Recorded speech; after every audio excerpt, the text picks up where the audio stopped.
उड़ीसा के बालासोर जिले में भीषण ट्रेन हादसे में मृतकों का आंकड़ा शनिवार को बढ़कर 288 पर पहुंच गया। हादसा इतना भीषण था कि ट्रेन की बोगियां एक के ऊपर एक चढ़ गई और कोच को काटकर सब निकालने पड़े।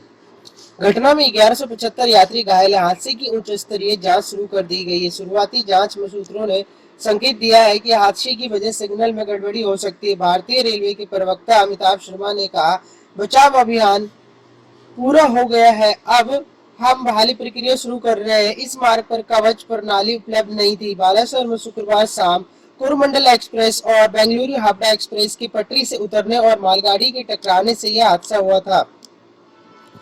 जांच समिति की अध्यक्षता दक्षिणी पूर्वी प्रखंड के रेलवे सुरक्षा आयुक्त MM चौधरी करेंगे। बढ़ सकती है मृतक की संख्या। रेल हादसे के कारण जमीन में धंस गए डिब्बे को शनिवार को क्रेन और बुलडोजर की मदद से ऊपर लाने की कोशिश की गई। यह आखिरी डिब्बा था जिस पर बचाव कर्मियों को काफी मशक्कत करनी पड़ी।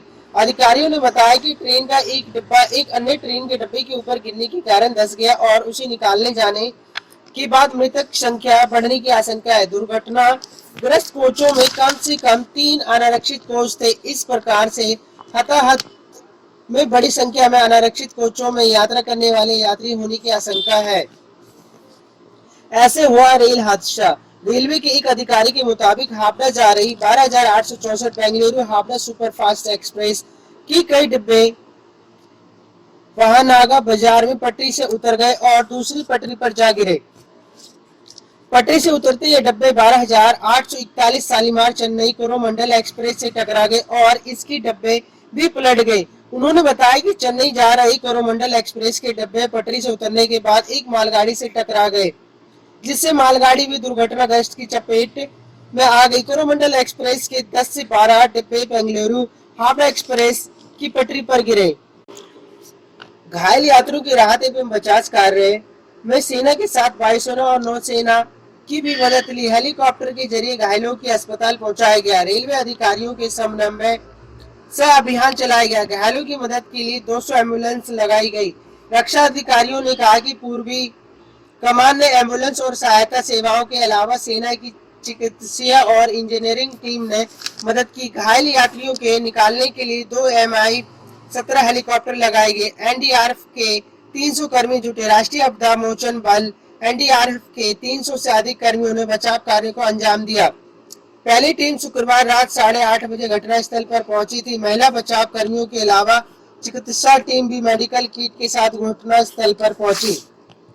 प्रधानमंत्री नरेंद्र मोदी ने शनिवार को कहा कि उड़ीसा में रेल दुर्घटना के लिए दोषी पाए जाने वालों के खिलाफ सख्त कार्रवाई की जाएगी।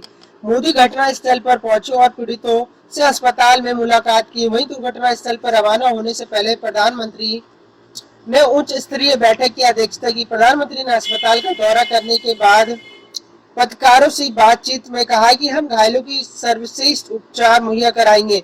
उन्होंने लोगों को बचाने में मदद के लिए स्थानीय लोगों का भी आभार व्यक्त किया, जिनमें से कई लोगों ने रात भर काम किया। हादसों के बारे में उन्होंने कहा, मेरे पास पीड़ा व्यक्त करने के लिए शब्द नहीं है। ईश्वर हमें इस स्थिति से उभरने की शक्ति दे। अधिकारियों ने कहा कि प्रधानमंत्री ने उनसे यह सुनिश्चित करने को कहा कि घायलों और उनके परिवारों को हर संभव मदद मुहैया कराई जाए। शोक स्तंभ परिवारों को किसी तरह की असुविधा न हो और परिवार प्रभावितों को मदद मिलती रहे। ओडिशा में मोदी के साथ रेल मंत्री अश्विनी वैष्णव और केंद्रीय शिक्षा मंत्री धर्मेंद्र प्रधान भी मौजूद रहे। प्रधानमंत्री की दोनों केंद्रीय मंत्रियों के साथ आपदा प्रबंधन टीम के अधिकारियों ने स्थिति की जानकारी दी। इस दौरान प्रधानमंत्री ने घटनास्थल से कैबिनेट सचिव और स्वास्थ्य मंत्री से फोन बात की। स्वास्थ्य मंत्री मनसुख मंडाविया ने बताया कि एम्स भुवनेश्वर के डॉक्टर बालासोर और कटक भेजे गए। प्रधानमंत्री ने ओडिशा का राजस्व और आपदा प्रबंधन मंत्री परमिला मलिक के साथ स्थानीय पुलिस प्रमुख से भी बात की। उन्होंने प्रभावित मार्ग पर ट्रेन सेवा बहाल करने के लिए किए जा रहे कार्यों को प्रगति की जानकारी की। जीवित बचे लोगों ने बयां किया आंखों देखा मंजर।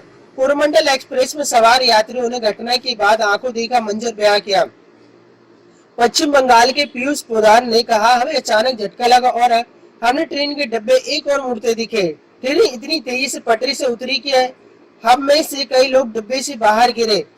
हमने अपने चारों ओर तरफ सब पड़े देखे। रूपम बनर्जी ने बताया कि स्थानीय लोग फरिश्ते बनकर आए और उन्होंने तुरंत मदद की और फंसे लोगों को निकाला।